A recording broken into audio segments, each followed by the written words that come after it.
ang Gulay-Gulay Wars. Oh my God, boys! I'm so excited kasi naman, talk show natin ngayon about agriculture.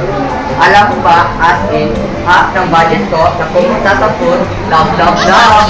Tama, dahil sa agrikultura, nagsustos tayo ng pagkain, bigas, isda, gulay, prutas. Tawagin na natin ang ating mga guests. Pasok! Hoy boy! Itong si Richie Rich, tinatanong ako kung ang bigas daw ba ay tinatanim na parang spaghetti. What? I thought it grows in supermarket. Supermarket ad on a plastic bag. Hay, sus Mariusep. Kung hindi dahil sa aming mga magsasaka, puro hangin ang kakain ninyo. Kami ang nagtutustos ng pagkain nyo. Sir, kalahati ng pera nyo sa amin napupunta. Guys, look! Ang aesthetic ng sako ni Mang Kanor. #farmlife, #blessed, #work. Boy Siling Labuyo. Oh, teka, hindi lang pagkain ang dala ng agrikultura. Sarge, bakit kami dalang tabla dinala mo rito sa studio? Maam, agrikultura rin ang pinagkukunan ng hilaw na materyales. Galing sa gubat tong tabla ko para sa konstruksyon. Kung walang kahoy, saan kayo titira? Sa loob ng refrigerator? At huwag nating kalimutan ang industriya ng pagpoproseso. Ang isda, nagiging sardinas. Ang prutas, nagiging jam.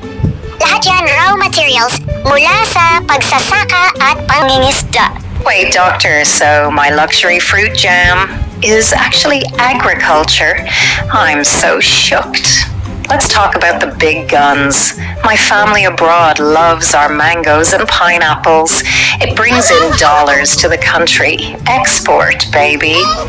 At higit sa lahat, mga kapamilya, kapuso, kapatid, ang agrikultura ay nagbigay ng trabaho. Tama, milyon-milyong Pilipino ang may trabaho dahil dito. Mula sa bukid hanggang sa pabrika hanggang sa palengke ni Aling Nena. Kinsa siya nga So you mean if no one farms, I have no food, no house, and no business?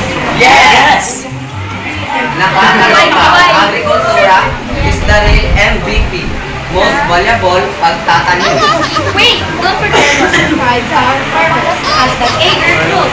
Kaya tandaan, walang agrikultura, walang pag-asa. Hanggang sa muli, ito ang Gulay-Gulay Wars. Yay! Mahalan!